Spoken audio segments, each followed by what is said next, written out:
God in command, no will change. His faithful hand will rearrange. Shalom, Bapak Ibu, saudara-saudara yang diberkati Tuhan. Faith and love I will praise. In Jesus I will. Untuk memulai aktivitas kita di minggu yang baru ini, kita rindu untuk membaca Alkitab dan mendengar firman Tuhan. Karena itu, mari Bapak Ibu saudara-saudara, kita berdoa. Bapa di sorga, sebagai persekutuan umat-Mu, kami rindu untuk membaca Alkitab dan mendengar buka firman Tuhan yang menjadi landasan dan kekuatan kami sebagai pribadi, rumah tangga, keluarga, bahkan persekutuan untuk menjalankan aktivitas di usbu yang baru. Karena itu kami bermohon kepada-Mu Tuhan, berkatilah semua yang kami lakukan. Kami membaca Alkitab dan kami bisa melakukannya dalam kehidupan kami tiap-tiap hari. Amin. Bapak Ibu saudara-saudara yang diberkati Tuhan, sesuai dengan kalender bacaan LPJ, pembacaan Alkitab kita di saat ini terambil dari Amsal pasal 12 ayat 10. Dan demikian bunyinya. Orang benar memperhatikan hidup hewannya, tetapi belas kasihan orang fasik itu kejam. Demikian adalah firman Tuhan. Bapak Ibu saudara-saudara yang dikasihi oleh Tuhan Yesus Kristus, hari ini kita berada dalam suasana syukur, dalam kebersamaan yang hangat untuk memulai usbu kita dengan berdoa dan merenungkan firman Tuhan. Firman Tuhan dari Amsal 12 ayat 10 ini mungkin terdengar sederhana, hanya berbicara tentang bagaimana orang memperlakukan hewan.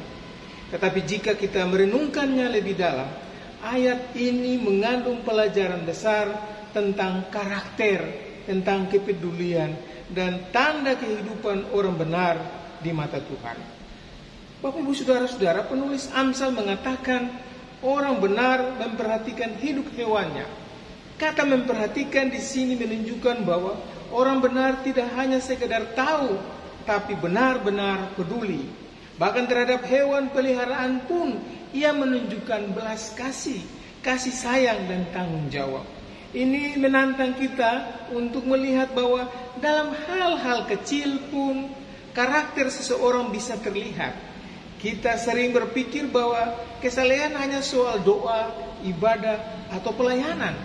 Tapi di Amsal ini firman Tuhan menyoroti tindakan keseharian. Bagaimana seorang memperlakukan hewan, makhluk hidup lain yang lemah dan tidak bisa membalas budi.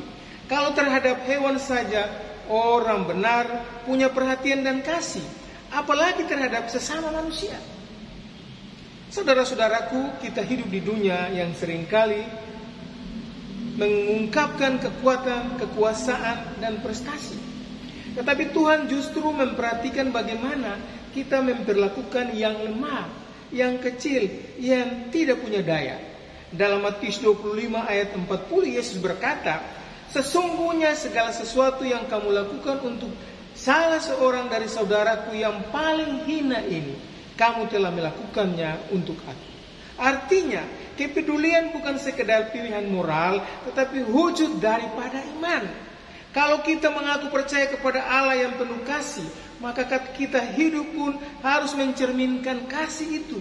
Mulai dari rumah tangga kita, tetangga kita, bahkan terhadap ciptaan Tuhan yang lain. Amsal ini juga memperlihatkan hal yang kontras. Belas kasihan orang fasik itu kejam. Ini mungkin terdengar janggal. Bagaimana bisa belas kasihan disebut kejam? Tetapi maksudnya adalah bahwa orang fasik pun bisa menunjukkan kasih, tetapi seringkali hanya untuk kepentingannya sendiri. Kasih seperti itu tidak tulus. Ia mencintai hanya kalau ada untung. Ia peduli kalau ada imbalan. Sebaliknya orang benar peduli karena memang hatinya sudah diubahkan oleh Tuhan. Ia mencintai karena Tuhan lebih dahulu mengasihinya. Ia menolong bukan supaya dipuji, tetapi karena itu memang yang benar untuk dilakukan. Pertanyaan sekarang, bagaimana kita menerapkan Amsal 12 ayat 10 dalam kehidupan nyata?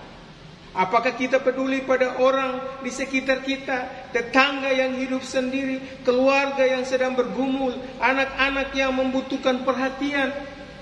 Apakah kita bisa melihat bahwa iman kita kepada Tuhan harus diwujudkan juga dalam tindakan kasih yang nyata?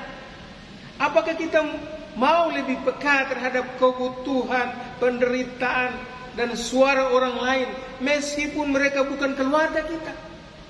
Bahkan kita bisa mulai dari hal kecil, berbicara dengan lembut, membantu yang membutuhkan, memberi makanan binatang yang lapar, menjaga kebersihan lingkungan, dan menolong orang yang tidak bisa membalas kebaikan kita. Saudara-saudaraku, Tuhan tidak hanya memperhatikan apa yang kita katakan, tetapi juga bagaimana kita hidup. Karakter orang benar bukan hanya terlihat di gereja atau di ibadah, tetapi juga dalam tindakan sehari-hari. Bagaimana kita memperlakukan ciptaan Tuhan yang lain, termasuk yang lemah dan kecil. Biarlah dalam usbu ini kita belajar membangun hidup yang benar, hidup yang memancarkan kasih Kristus lewat kepedulian, perhatian, dan belas kasihan yang nyata. Mari kita berdoa supaya Tuhan menolong kita, menjadikan kita pribadi yang peduli, yang mencerminkan kasih-Nya dalam segala hal, dari hal-hal yang besar sampai pada hal-hal yang kecil. Tuhan Yesus memberkati kita sekalian. Amin. My Savior is my stronghold. With Him my life's assured and bold.